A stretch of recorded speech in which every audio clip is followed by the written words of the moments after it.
दोस्तों जरा एक बात याद कीजिए, जब हम स्कूल में पढ़ते थे तो एक नारा हमें रटाया जाता था, जय जवान जय किसान। ये नारा लाल बहादुर शास्त्री जी ने दिया था और ये नारा हमारे देश के रीढ़ माना जाता था। जवान सीमा पर देश की रक्षा करता है, किसान खेत में देश का पेट भरता है। दोनों बराबर के हकदार हैं, दोनों बराबर के सम्मानित, दोनों बराबर के जरूरी। लेकिन दोस्तों आज की तस्वीर देखिए, आज जवान भी सड़क पर है और किसान भी सड़क पर है।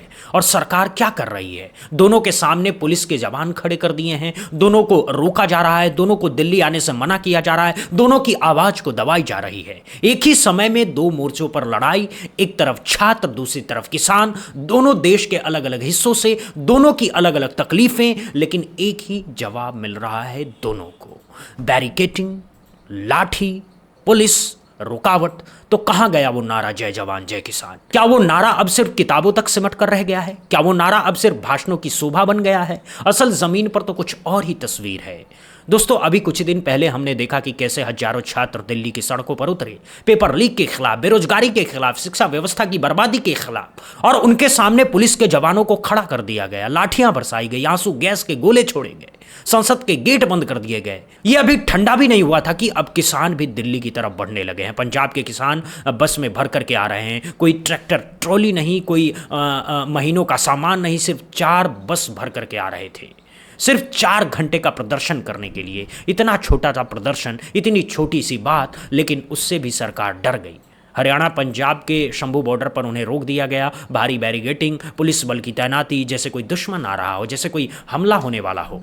भाई साहब वो भी आपके ही देश के नागरिक हैं, वो भी आपके ही आपको ही चुन करके लाए हैं, लेकिन आज वो दुश्मन नजर आ रहे हैं। ये विरोधाभास बहुत तकलीफ दे है दोस्तों किसानों की मांग क्या है? किसानों की मांग बहुत सीधा है। भारत और अमेरिका के बीच जो व्यापार समझौता होने जा रहा है उसमें कृषि क्षेत्र भी शामिल किया जा रहा है, और इसी बात से किसान परेशान है, क्योंकि अगर अमेरिका खेती के क्षेत्र में घुस गया तो हमारे किसानों का क्या होगा? उनकी फसल की क्या कीमत मिलेगी? उनके उत्पादों की क्या मांग रहेगी? अमेरिका के बड़े बड़े किसान और बड़ी बड़ी कंपनियां जब भारत के बाजार में आ जाएंगे तो हमारे छोटे किसान कैसे टिकेंगे?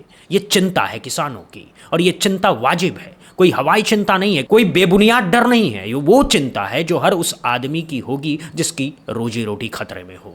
तो किसान चाहते हैं कि सरकार से बात हो, सरकार सुने, सरकार समझे, सरकार भरोसा दिलाए कि उनका नुकसान नहीं होगा। लेकिन सरकार सुनने को तैयार नहीं है, सरकार बात करने को तैयार नहीं है, सरकार सिर्फ बैरिकेटिंग करने को तैयार है। दोस्तों शंभू बॉर्डर की तस्वीरें बहुत दर्दनाक है। लंबी लंबी बैरिकेटिंग है, रास्ते पर पत्थर लगे हुए हैं, सड़कों पर कीले हैं, जगह जगह पुलिस है। ऐसा लगता है जैसे कोई युद्ध की तैयारी हो।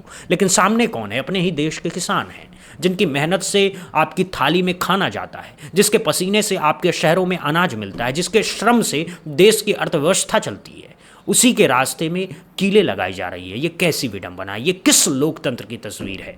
ये देख करके हर संवेदनशील नागरिक का दिल भारी हो जाना चाहिए, लेकिन सरकार का दिल भारी नहीं होता। सरकार को बस अपनी कुर्सी भारी करनी है, जनता का दर्द उसे दिखता नहीं।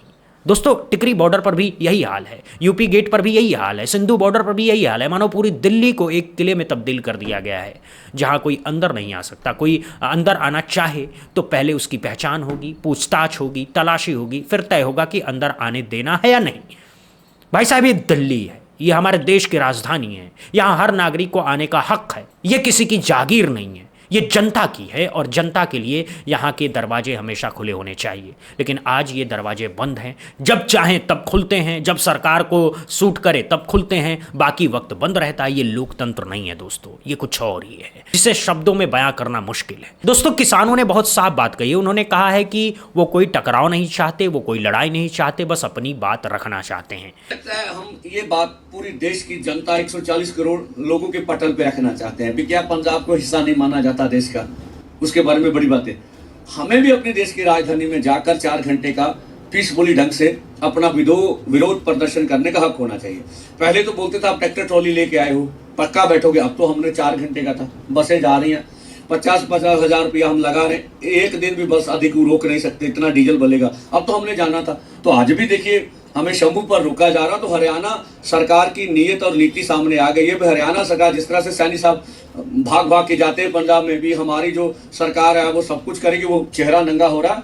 और बिल्कुल ही हमने साफ कहा था भी जहां भी सरकार रोकेगी कोई टकराव नहीं पैदा करेंगे अपने से। ये किस देश बचाओ मोर्चे का ऐलान है। सरकार वार्ता करे, वार्ता से मसलों का हल करने के आगे बढ़ना चाहिए सरकार को। हमारा स्पष्ट है कि भारत अमेरिका समझौता रद्द होना चाहिए। तो पंजाब सरकार का चेहरा भी अब बेनकाब हो रहा है। ये बहुत बड़ा आरोप है, क्योंकि पंजाब में तो एक अलग विचारधारा की सरकार है जो कहती है कि वो जनता की सरकार है, जो कहती है कि वो बदलाव लाएगी, लेकिन जब असल संकट आया तो वो भी वैसी ही निकली। ये जनता का सबसे बड़ा दुर्भाग्य है कि वो जिन्हें बदलाव के लिए चुनते हैं वो भी बदलती नहीं। सत्ता में जाकर के सब एक जैसे हो जाते हैं। सत्ता का ये सबसे बड़ा जादू है, ये सबको एक रंग में रंग देती है, सब कुर्सी के आगे झुक जाते हैं। दोस्तों, अब बात करते हैं राकेश टिकैत की, जो किसान आंदोलन का सबसे एक बहुत बड़ा चेहरा है, जिन्होंने पिछले किसान आंदोलन में बहुत बड़ी भूमिका निभाई थी और जो अब भी लगातार सक्रिय हैं। दोनों तरफ से पुलिस ने घेर के लाठियां बरसाई, आंसू गैस के गोले छोड़े। ये अत्याचार है। ये वही नौजवान है, जब ये अपने क्षेत्र में जाएगा तो ये विपरीत परिस्थितियों में, जिन हालात में जाएगा और वहां पे जाकर क्या कहेगा कि मैं दिल्ली में पिटकाया, एक नफरत की चीजें लेके दिल्ली से वापस जाएगा। हम अभी भी जो छात्र वहां पर बैठे हुए हैं, आप शांतिपूर्ण तरीके से, अभी आप जंतर मंतर पर हो, हम वहां पे कंटिन्यू नजर बनाए हुए हैं, पूरा देश नजर बनाए हुए हैं, आप वहां पे शांतिपूर्ण तरीके से बैठे।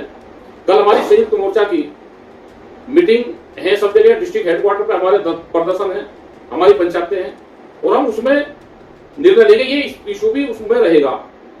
हम उसमें कल ये 3-4 बजे ये मुद्दा आपका रखेंगे, जब मीटिंग पीक पर रहेगी पूरी, कि कैसे हम आपकी सपोर्ट करेंगे। हमारे लोग वहां पे थे, जरूरत होगी फिर भी वहां पे दोबारा हम आएंगे। आप शांति बनाकर अपना धरना प्रदर्शन करते रहें। ये तानाशाह सरकार है, इसको किसी की मौत से, किसी की किताब से, किसी के खेत से इसको कोई लगाव नहीं है। जैसे रामपुर में एक यूनिवर्सिटी है, जौहर यूनिवर्सिटी, उसको जब तोड़ने का फरमान जारी करा है, क्या उस यूनिवर्सिटी में कोई और बच्चे पढ़ रहे थे? क्या उस यूनिवर्सिटी को तोड़ के क्या दर्शाना चाहते हैं? पूरी दुनिया में मैसेज क्या जाएगा कि वहां पे जो बड़ी बड़ी बिल्डिंगें बनी हुई हैं, जिसमें यूनिवर्सिटी चल रही हुई है, उन यूनिवर्सिटी को तोड़ा जा रहा है आज। तो उसका भी हमको विरोध करना है कि भारत सरकार या उत्तर प्रदेश सरकार अगर उस तरह का काम करेगी तो हमारा विरोध जारी रहेगा। आप किसी के नाम से नफरत है, आप उसका नाम बदल दो, आप दूसरा नाम कर दो, लेकिन बिल्डिंग तोड़ना, बच्चों के जीवन से खिलवाड़ करना, ये ठीक नहीं है। ये देश के जनता को बर्दाश्त नहीं है। और पुलिस भी वहां की, दिल्ली की भी, हम निगाह बनाए हुए, जिस तरह से लाठियां भाग रहे हो आप उनके ऊपर, ये पूरा गलत रवैया पुलिस का है, ये नहीं होना चाहिए। हम इसका कड़ा विरोध दर्ज करते हैं और हम सब लोग उनके साथ में हैं। जब बच्चे परीक्षा के तनाव में जान दे रहे हैं तब सरकार भाषण देती है, जब किसान अपनी फसल जलाने को मजबूर होते हैं तब सरकार रैली करती है, जब मजदूर बेरोजगार होता है तब सरकार विदेश यात्रा पर जाती है, जब यूनिवर्सिटीज टूटती है तब सरकार जश्न मनाती है। ये क्या तरीका है? सरकार का इतना ठंडा रवैया कभी नहीं देखा, कभी नहीं। और ये ठंडक इसीलिए है क्योंकि सरकार को लगता है कि उसे कोई कुछ नहीं कह सकता, उसका बहुमत बहुत मजबूत है, उसकी संख्या पक्की है। लेकिन बहुमत भी तभी तक मजबूत रहता है जब तक जनता उसे मजबूत रखे। इस दिन जनता ने कहा अब बस, उसी दिन बहुमत रेत के महल की तरह भरभरा करके गिर जाता है। दोस्तों, अब बात करते हैं इस पूरे मामले के गहरे पहलू की। एक तरफ छात्र, दूसरी तरफ किसान, और सरकार दोनों को रोकने में लगी है।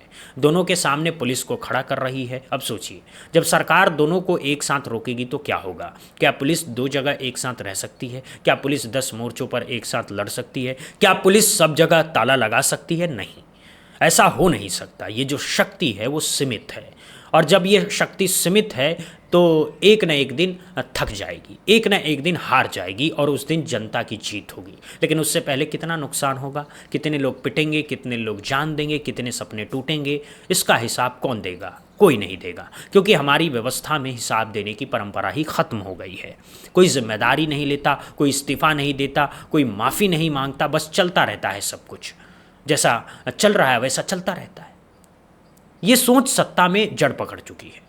दोस्तों, अगर आप ध्यान से देखेंगे तो एक बात समझ में आ जाएगी। जब भी कोई आंदोलन बड़ा होता है तो सरकार का पहला काम होता है उसे तोड़ना।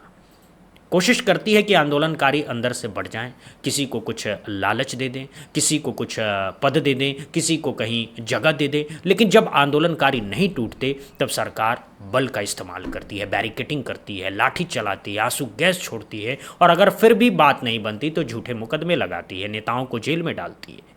ये पूरा खेल है, ये पूरी स्क्रिप्ट है, और ये स्क्रिप्ट सरकार बार बार दोहराती है। हर बार वही तरीका, हर बार वही रणनीति, कोई नयापन नहीं, कोई नई सोच नहीं। बस दोहराते जाओ दोहराते जाओ दोहराते जाओ। ये उबाऊ भी है और ख़तरनाक भी है। दोस्तों, किसानों ने अपनी बात बहुत साफ कही है। उन्होंने कहा है कि भारत अमेरिका समझौते को रद्द किया जाए।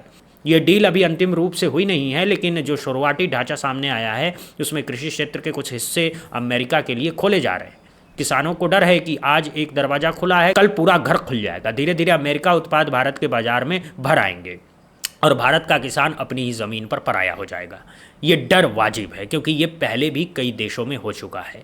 जब भी अमेरिका किसी बाजार में घुसा है, स्थानीय किसान पिछड़ते चले गए हैं। मैक्सिको में देखा, कनाडा में देखा, और अगर भारत में भी हुआ तो फिर हमारे किसानों का क्या होगा?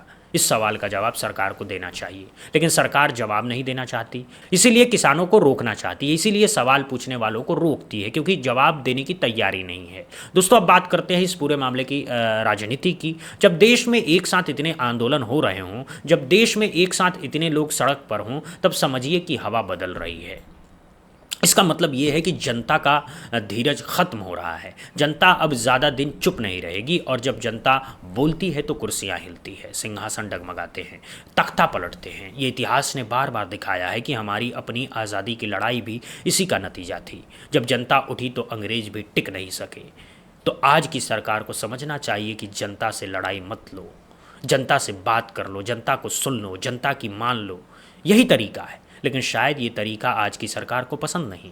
आज की सरकार को अपनी सोच पसंद है, अपना अहंकार पसंद है, अपनी शान पसंद है, जनता को झुकाना पसंद है, सुनना नहीं।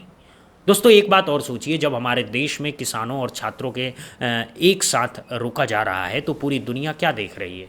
ये सवाल बहुत ज़रूरी है। हम कहते हैं हम विश्व गुरु बनने जा रहे हैं, हम कहते हैं हम बहुत बड़ी अर्थव्यवस्था हैं, हम कहते हैं हम लोकतंत्र के सबसे बड़े देश हैं, लेकिन जब पूरी दुनिया ये देखती है कि हमारे यहाँ किसान भी सड़क पर हैं और छात्र भी सड़क पर हैं, तो दोनों पर लाठी चल रही है, तो हमारी छवि क्या बनती है? क्या हम विश्वगुरु दिखते हैं? क्या हम आदर्श लोकतंत्र दिखते हैं? नहीं। हम एक ऐसे देश दिखते हैं जहां शासक अपनी जनता से डरता है, जहां सरकार अपने ही लोगों से बचती है। ये छवि हमारे लिए बहुत हानिकारक है। इससे विदेशी निवेश प्रभावित होता है, इससे विदेशी संबंध प्रभावित होते हैं, इससे हमारा वैश्विक कद प्रभावित होता है। लेकिन सरकार को शायद इसकी परवाह नहीं है। सरकार को बस अपने आसपास की दुनिया की परवाह है। बाहर की दुनिया देखे या न देखे, इससे उसे कोई फ़र्क नहीं पड़ता। दोस्तों, अब सवाल ये है कि आगे क्या होगा? क्या सरकार बात करेगी? क्या किसानों की मांग सुनी जाएगी? क्या छात्रों को इंसाफ मिलेगा? क्या अमेरिका के साथ जो डील है उसमें कृषि क्षेत्र को अलग रखा जाएगा? क्या पीड़ित परिवारों को न्याय मिलेगा? ये सारे सवाल अभी बाकी हैं और शायद कुछ दिनों में इनके जवाब मिलेंगे। लेकिन एक बात तय है, ये जो लहर है ये रुकने वाली नहीं है, क्योंकि जब एक साथ इतने वर्ग असहज हों, जब लहर तेज होती हुई चली जाती है, बच्चे परेशान हैं, किसान परेशान हैं, मजदूर परेशान हैं, छोटे व्यापारी परेशान हैं, सब परेशान हैं, और ये परेशानी एक जगह इकट्ठा हो गई, एक बड़ी शक्ति बनेगी और वो शक्ति बदलाव लाएगी। ये इतिहास का नियम है, किसी सरकार को इससे बचाया नहीं जा सकता। दोस्तों, एक ज़रूरी बात, अगर आप घर बैठे ये सब देखते रहते हैं तो एक बार सोचिए, क्या ये लड़ाई सिर्फ किसानों की है?